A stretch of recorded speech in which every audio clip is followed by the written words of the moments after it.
2 Kings chapter 2. When the Lord was about to take Elijah up to heaven in a whirlwind, Elijah and Elisha was on their way from Gilgal. Elijah said to Elisha, "Stay here, the Lord has sent me to Bethel." Elisha said, "As surely as the Lord lives and as you live, I will not leave you." So they went down to Bethel. The company of the prophets at Bethel came out to Elisha and asked, "Do you know that the Lord is going to take your master from you today?" "Yes, I know," Elisha replied, "but do not speak of it." Then Elijah said to Elisha, "Stay here, for the Lord has sent me to Jericho." Elisha replied, "As the Lord lives and as you live, I will not leave you." So they went to Jericho. The company of the prophets at Jericho went out to Elisha and asked, "Do you know that the Lord is going to take your master from you today?" "Yes, I know," he replied, "but do not speak of it." Elijah said to him, "Stay here. The Lord has sent me to Jordan." Elisha said, "As the Lord lives and as you live, I will not leave you." So the two of them walked on. 50 men of the company of the prophets went out and stood at a distance, facing the place where Elijah and Elisha had stopped at the Jordan.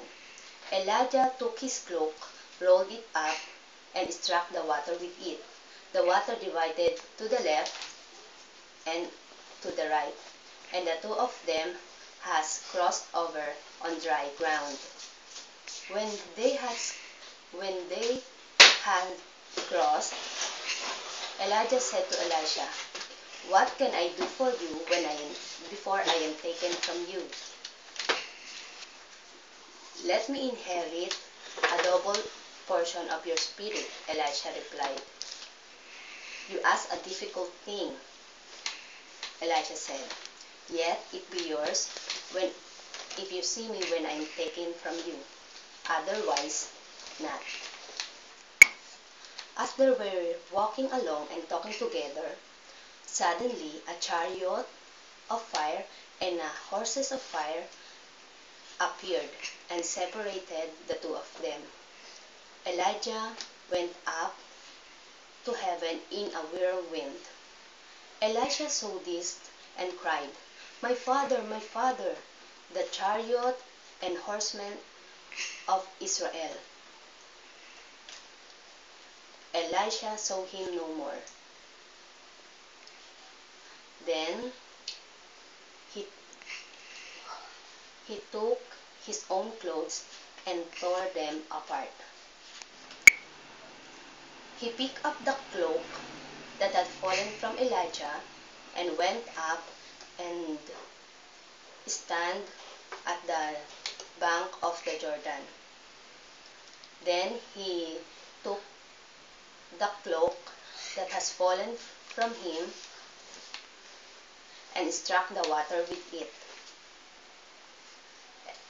Where is now the Lord?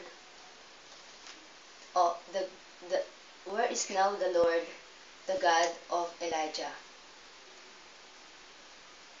And he struck the water. When he struck the water, it divided to the right and to the left, and he crossed over. The company of the prophets from Jericho who were watching said, "The spirit of Elijah is resting on Elisha." And they went up and bowed down before him. And he said, "Look," they said, "we, your servant, have 50 able men. Let them go and look for your master. Perhaps he is